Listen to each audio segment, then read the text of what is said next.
global happenings today. We communicate, we analyze global news. Stay tuned. Hello, good people. Welcome back to our channel. We're so excited to have you again. Atiku Abubakar has been overly silent about what is going on in the People Democratic Party, despite the fact that he's planning to run for presidency come 2027. But however, a new plot about his intended plan of moving to another political party has been revealed. Also, at the same time, Peter Obi has formally declared his 2027 presidential bid. We're going to be looking at all of that in a jiffy. My colleagues in the house, and we're going to be talking about this in a few minutes from now. But first of all, let me give you full details of the news. According to the news, amidst deepening political realignment ahead of the 2027 general elections, fresh indications suggest that former Labour Party presidential candidate Peter Obi is preparing to recontest for Nigeria's top office, but this time with no intention of playing a secondary role. Been understood that this development followed failed coalition talks between Obi and former Vice President Atiku Abubakar, whose team had reportedly proposed that Obi serves as his running mate, a role he played in 2019 under the People Democratic Party. Multiple high-level sources confirmed to The Guardian that Obi is set to officially declare his 2027 presidential ambition in the coming days and may also unveil a new political platform. This comes amid reports that Atiku is now in advanced negotiation to join the African Democratic Congress, ADC, with key support from former CPC loyalists like Nasser El-Rufai and Abubakar Malami. According to Insider, the former vice president has reached an understanding with the party with plans to potentially run under its banner if coalition talks with Obi remains stalled. Founding national chairman of the All Progressive Grand Alliance, APGA, Dr. Chikwe Okorie, disclosed that the Southeast and the Obedient movement would strongly reject any deal that places Obi in a subordinate role, noting that the movement now sees Obi as a front-runner, not a deputy. He disclosed that Obi is poised to make his declaration public within the week. According to his words, he says, "I am in a position to know Peter Obi will not run as anyone's running mate." He led his team in a 3-day meeting with Atiku's team, and they could not agree on the vice presidential offer being speculated in the media. Obi has achieved a level of political mileage that cannot be subsumed under another candidate. Within the week, he will present himself as a presidential contender and may unveil the party platform he intends to use. Okorie also hinted at a broader political shakeup, revealing that the ADC may soon witness a leadership change as part of arrangement with Atiku. In his words, and I quote, he said, "The new ADC will include a substantial part of the OCPC network. This is shaping up into a 3-horse race for 2027. When the Guardian contacted ADC National Chairman Chief Nwosu, confirmed that the party has been approached by several politicians but declined to disclose specifics regarding Atiku's presidential ambition.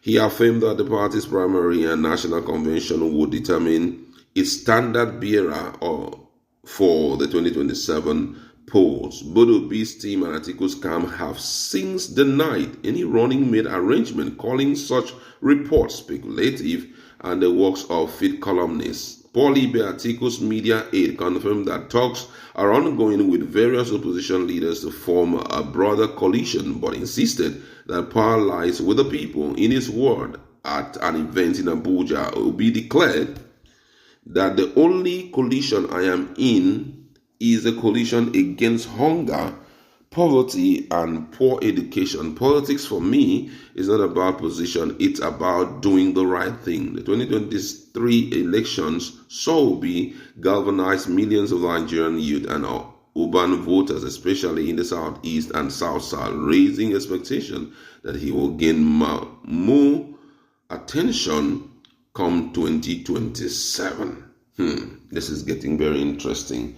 Though these two guys have not really come out to speak, but very key and renowned stakeholders are coming out to give Nigerians an idea, head knowledge of what to expect. Now, I can't turn down what Mr. Corey had said about Atiku Abubakar, being that Atiku Abubakar seems to be very silent. He's not ambiguous, but this time around, he's overly silent about all the political crisis going on in PDP. And a lot of people have come out to say that if he contests on the platform of the People's Democratic Party as the presidential candidate, that PDP will crash.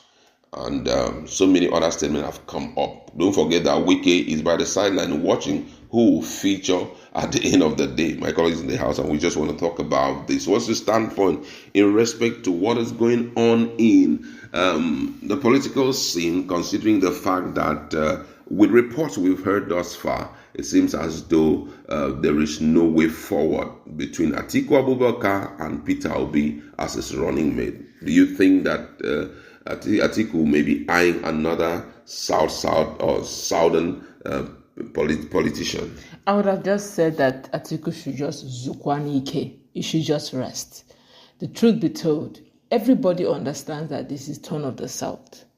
And if we want to play by that game of the turn of the South, he should wait till 2031, of which he'll be extremely very old. He did this the last time. Yeah, each time he fields a ticket for any party, particularly PDP, they usually would fail. They failed the last one. And sorry to say, they will fail again. Because the truth of the matter is, there's this unwritten constitution. Let's respect it. And honestly, I'm so super happy that Peter Obi is taking his chances. No matter what Adeyanju say, try to play psychology game that accept Peter Obi and Atiku have a joint ticket, there's no way that they can always start Bola Ahmed Tinubu. I stand to be corrected. I feel that if INEC was truly very transparent and they had counted the vote the way they ought to have counted it, Peter Obi ought to have been the president of this country, not taking anything away from anyone. Even at some point, during the anger of Onokpasa, when he was getting so angry, he later started confessing that actually, President Bola Ahmed Tinubu, how many votes did he even get? We know how we got it. They started talking. When the Wike and the job people started getting their squabbles, they started confessing. The job people started opening their mouth and started talking. That it was them that wrote the result for Bola Ahmed Tinubu to win. They did the whole thing rigging for Bola Ahmed Tinubu. So they are the one that voted in Bola Ahmed Tinubu, which means the truth, by virtue of their quarrel, started coming out. Same thing with Lagos State. We could go on and on.